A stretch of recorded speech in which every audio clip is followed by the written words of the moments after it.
This is Dublin, the most economically promising and largest English-speaking city in the EU. And yet, for most Dubliners, living here is becoming impossible to afford. Back in 2016, you could buy a home in Dublin for €387,000. In 2026, that figure is €600,000, almost a 55% increase in just a decade. So, how did this happen? How did Dublin become a city of extremes, where the rich get richer and everyone else gets pushed out? Was it a policy failure, or was it by design? Well, the story begins back in the early 20th century, when Dublin was a tale of two cities, split into two completely different worlds. On one side, you had grand Georgian houses, cobbled streets, and enormous estates located on the outskirts of the city. But on the other side, almost 1 in 5 people were living in severe poverty. Most of these people lived in Dublin's tenements in the inner city. These were once single homes that were split into tiny, overcrowded apartments. The Dublin tenements were described as the worst slums in Europe. The infant mortality rate was the highest on the continent, and deaths from tuberculosis were 50% higher than in England and Scotland at the time. Most of these houses were owned by private individuals who didn't really care for basic sanitation or maintaining living conditions. Now, this obviously didn't sit well with the people living there. At the same time, there was little steady work available for unskilled laborers who had no union representation. They were forced to compete with each other for work every day, with the job often going to the one who was willing to work for the lowest wages. All of this growing tension soon came to a breaking point. In 1913, a major confrontation erupted between employers and 20,000 workers over their right to unionize. It became known as the Dublin Lockout. Led by a man named James Larkin, on one particularly violent day, police charged a crowd gathered to hear Larkin speak, beating them with batons and injuring countless people. This marked the first of Ireland's Bloody Sundays in a century that would bring many more. It would become one of the most consequential labour struggles of the revolutionary period, shaping the lives of the poor in Dublin for decades to come. The years that followed brought chaos and destruction to Dublin, as large parts of the north inner city were devastated during the 1916 Easter Rising and the Civil War of 1922. In the aftermath, the government took the opportunity to rebuild these areas, demolishing old houses to make way for shops, businesses, and better transport networks. But for the people still living in the inner city tenements, the government had a different plan. You see, instead of fixing the terrible living conditions, they decided to relocate residents to newly built houses in the suburbs, far outside the city. Between 1961 and 1996, the share of Dublin's population living in the northern inner city dropped dramatically, from 83,000 to just 43,000. For city planners, relocating residents seemed like a practical solution, and in many ways, it was the first step towards reducing the extreme levels of poverty that had long defined Dublin. But by pushing the poor out to the suburbs, they weren't actually solving the problem. They were just relocating it. Let me explain. Many of the new suburban estates like Tallaght, Coolock, and Ballymun lacked the infrastructure to support them. Tallaght alone grew to house 50,000 people, who were living miles from the city centre, making access to opportunities harder than ever. These places that had once been within walking distance were no longer accessible, and for families already struggling to make ends meet, the daily bus fare just became another added stress. At the same time, unemployment was rising, particularly as traditional manufacturing industries began to decline. By the late 1970s, around 2,000 manufacturing jobs were being lost each year, and new service jobs failed to replace them. The inner city was hit particularly hard. As investment moved elsewhere, industries declined and businesses closed. So while the city moved its poorest citizens into better living conditions, it failed to replace the jobs they depended on. Much of this can be attributed to increased international competition following Ireland's entry into the European Union in 1973, as well as the economic recession of the 1980s. Then, the government tried something new. The Urban Renewal Act and Finance Act of 1986 offered generous tax incentives to anyone who'd invest in the inner city, and a fast-tracked authority was set up to redevelop the old Custom House docks, the site that would become Dublin's financial hub. It worked.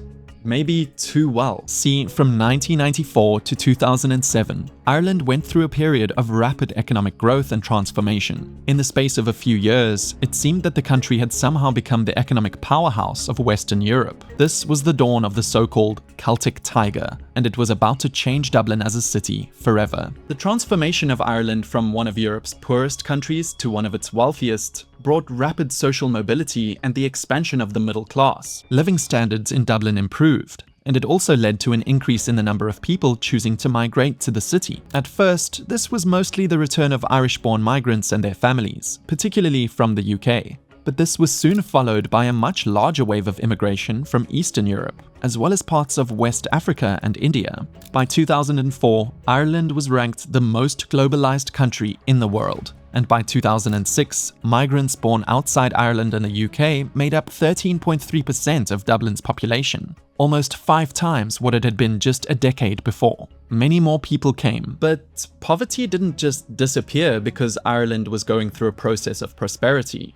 In fact, it was quite the opposite. By 2006, at the height of the Celtic Tiger, 6.9% of the Irish population was still living in consistent poverty, and nearly a third of them were children. Nowhere was this problem more visible than in Dublin. 6 in 10 Dublin City Council tenant households were living on less than half the national average income, making income poverty among council tenants 3 times higher than in the general population. The city as a whole was becoming much more prosperous, but it became clear that this new economic success wasn't designed for everyone. So at what point did this growing unequal prosperity begin to unravel? Well, in 2008, much like the rest of the world, Ireland experienced a huge economic crisis that had a serious impact on living standards. The collapse was driven by an uncontrolled property bubble that had developed over the past 5 years. Banks had begun offering easy loans, allowing more people to enter the housing market. But what this created was a speculative frenzy. People rushed to buy homes, not necessarily to live in, but with the hope of making quick profits. So when the property bubble finally burst in 2008, it plunged the country into a deep recession.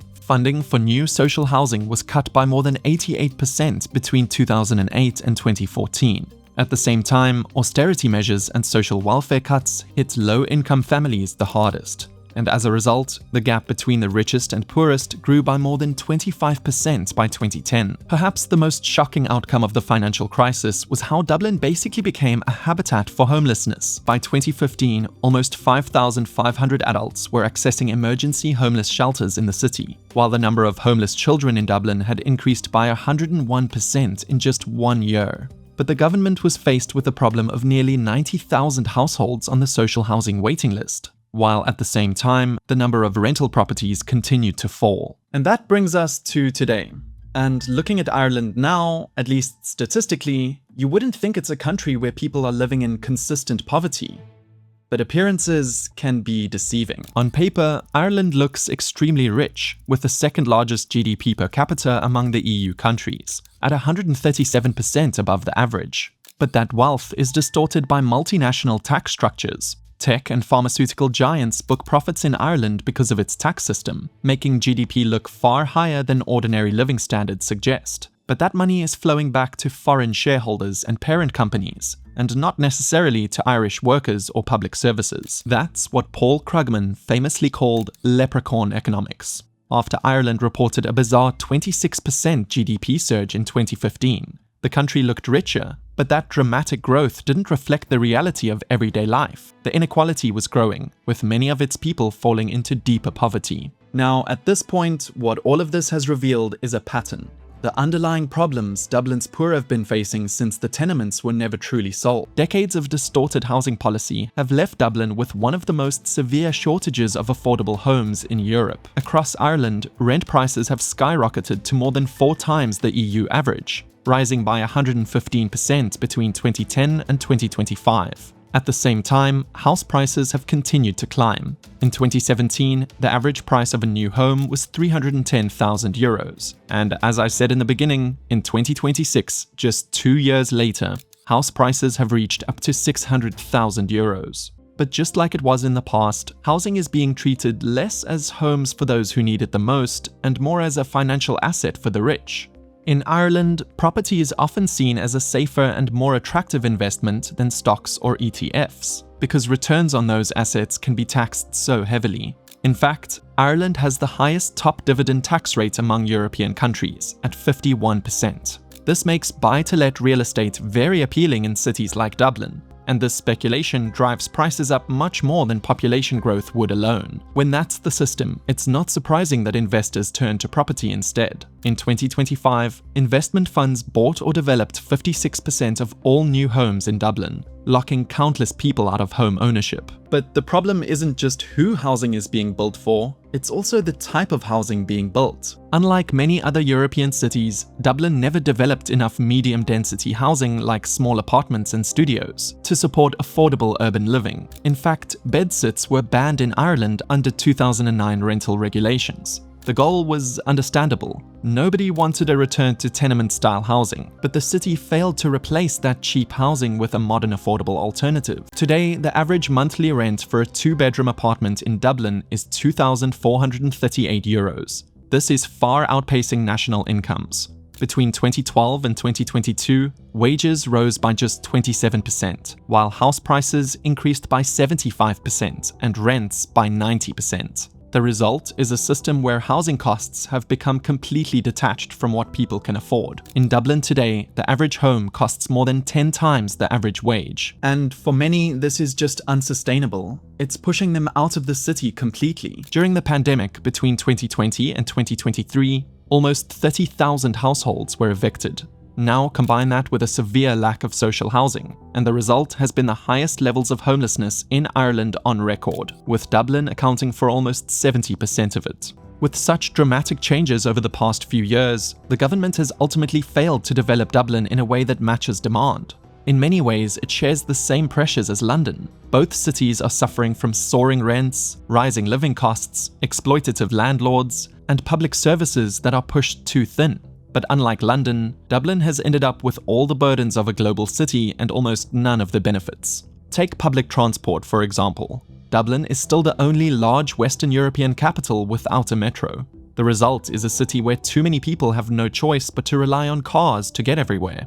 And that dependence is really expensive. Car insurance in Ireland is among the highest in Europe, with typical premiums climbing to more than €620 in 2024. And when you add a standard VAT rate of 23%, tied for the 10th highest in Europe, the cost of living becomes simply unaffordable.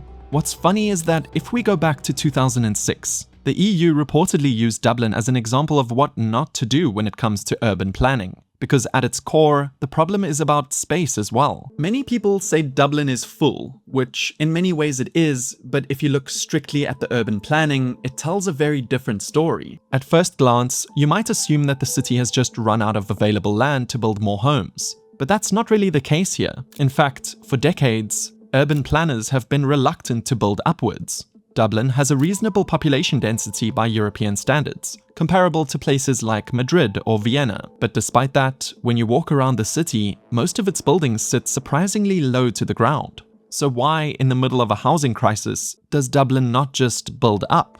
Well, to understand this, you have to look at the city's history and its connections to tradition. Its neighborhoods have been shaped by a long historical preference for low-rise constructions that are rarely found in any other European capital. Single-story row houses. These 19th century homes are mostly found around the edges of the inner city and stand out because of their small size, simple design, and closeness to the urban core. They were once modest homes for Dublin's lower middle class, but have since become incredibly expensive and among the most desirable places to live. This transformation says a lot about Dublin's housing market. Homes that were once designed to be affordable for ordinary people have become highly sought after. But there's also a cultural reason to this design. Ireland's identity has long been shaped by Catholicism, which has influenced not only politics, but also the urban environment. For much of Dublin's history, church spires were among the tallest points in the city. Even today, urban planners often use this historic core as a height guideline. But in the middle of a housing shortage, that tradition has become harder to defend. There's no doubt that the city needs to think more seriously about how it uses its urban space. Dublin's average urban density is around 4,500 people per square kilometre, less than a third of Barcelona's. That creates a strange paradox, a housing crisis in a city that still has an abundance of underused space. Like with Barcelona, the answer doesn't necessarily have to be rows of skyscrapers. Mid-rise developments can strike a balance. They create enough density to support the local economy while still preserving a sense of community. So this is where Dublin's housing crisis becomes more of an urban planning one instead. Dublin has expanded rapidly, but it hasn't developed in a way that matches demand. But it's also true that when significantly more people are arriving in the city than anyone could have imagined, it does place extra pressure on a housing bubble that is already threatening to burst. Naturally, we can't talk about Dublin or really any major European city without mentioning the factor of immigration. Looking at a population graph of Ireland, you can see it's starting to grow wildly. Between 2014 and 2024, Ireland had the third highest percentage increase in population in the EU, after Malta and Luxembourg. And those two countries both have under 1 million people, so it's really like first for large countries. For County Dublin specifically, between 2022 and 2025, it's grown by 70,000 people. Whatever you think about immigration, asylum seekers, refugees, whatever, I'm not here to talk about that. But what I am going to say is when so many people are coming to your city every year, the job market and housing shortage get worse, making cost of living even worse. It's simply not sustainable. In some reports, Ireland has the third highest levels of wealth inequality in the EU. And much of this is obviously centered around Dublin. So much of Ireland's population, wealth, and development has been concentrated in one city, while rural communities have been left behind. That kind of growth is uneven, and it has driven up demand for housing in the capital. The Dublin region accounts for more than 25% of the country's total population, which is unusual for a developed country that isn't tiny. If you were to compare this to a region as famously crowded as Paris, it accounts for less than 20% of France's entire population. London's region accounts for just 13%. When more than a quarter of a country is packed into its capital, all competing for limited housing, the results are going to be the same. Rents rising, prices rising, and the cost of living becomes harder and harder to bear. What this has all led to is Dublin as a city designed for attracting international investment and global wealth, while pricing out the very people who call it home. The crisis has never been as severe as it is today. With the future still so uncertain, how long before this reaches a point of no return? Or can Dublin find its way out of this crisis? Thanks for watching, and subscribe for more. I'll see you in the next one.